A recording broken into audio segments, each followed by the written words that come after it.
conduct a session about OET writing. This is gonna be part 1, and we are here to cover about some assessment criteria that the examiners use to check your letters, which is the writing part of the OET. So let's continue.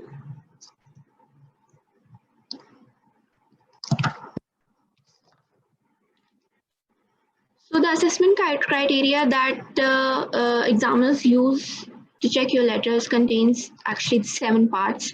It's the purpose, the content, the conciseness and clarity, genre and style, organization and layout, and language. So we are going to be covering only 6 parts. Part of these will be covered by me, and then the last 2 parts will be covered by Zara.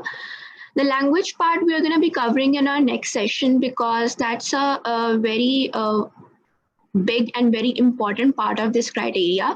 It includes the grammar, and most of the mistakes that happens in the letter happens in that part, the grammar part. So we are going to be covering it in our next session. So first criteria is the purpose.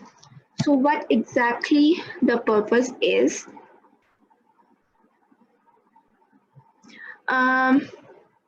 It is not just enough to write the apparent purpose. Expanding it on in your opening, later in your letter as well with the relevant information is essential to get a strong score in purpose. And for purpose, so I forgot to tell you guys that for purpose you have to score, if you are achieving for a band B minimum, the grade B minimum, you have to score, there are proper scores for these criteria. You have to score or at least 2 out of 3 in purpose. That's 3 total marks for the purpose, and for the rest of these criteria there are 7 total marks, and you have to score 5 out of 7 in the rest of these. 2 out of 3 in purpose, and 5 out of 7 for the rest of these criteria. So the purpose, it is not just, as I told you, it is what needs to be made clear, and then later on expanding on it with the right details. This is actually the purpose, the thing that actually makes the introductory or the first paragraph of your letter. This will later on be explained with a little exercise in the later part of this session as well. So part 1, what needs to be made clear?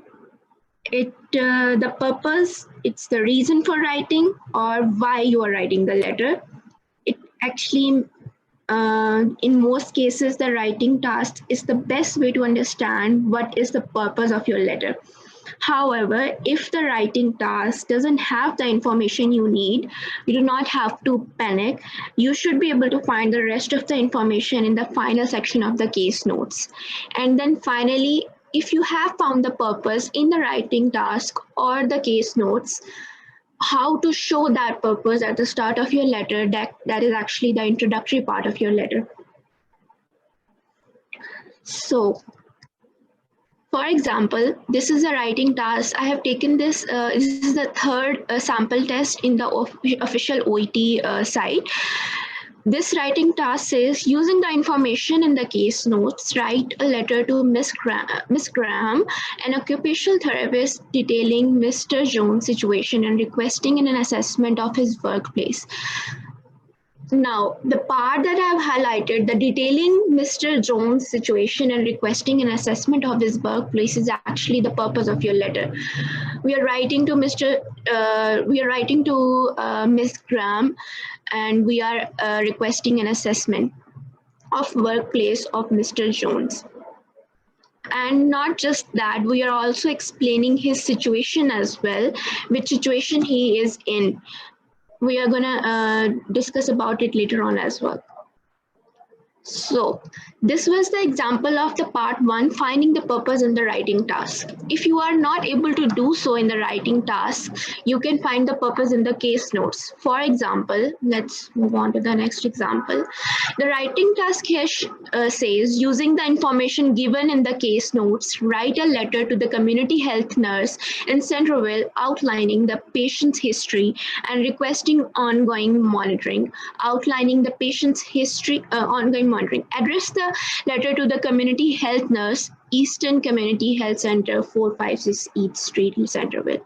Now, we are not entirely sure what the purpose of this letter is. Just says you have to outline the patient's history and requesting ongoing monitoring. It's not complete. So then the last line of this is the part that I've highlighted. It's from the last line of the case notes. Letter to transfer the patient to the care of the community health nurse in Centerville. That means it's the purpose. It's not just to outline the patient's history and requesting ongoing monitoring. We are transferring the patient to the care of the community health nurse. I hope that's clear. You usually can find the purpose of the letter, if not in the writing task, in the last part of your case notes. So then if you have found the purpose, how to show that purpose at the start of your letter? These are just few examples. The first one is from the case note that I mentioned earlier, this one. Detailing Mr. Jones' situation and requesting an assessment of his workplace. How to show that you have found the correct purpose of the letter. Now, I am writing to request a workplace assessment of the above patient, Mr. Jones. He is a forklift driver but has been off work for 3 months after he injured his back at work, trying to move a heavy box off the floor. Now, the first thing is just giving out what I am writing. And then the second thing is expanding on that. I'm going to be explaining it in a bit more detail in the next section as well. Let's move on to the next example. Thank you for seeing Mrs. Priya Sharma, a type 2 diabetic, for further management of her blood sugar levels. Now, not most of the candidates start their letter, I'm writing to refer this patient, I'm writing to request this, etc.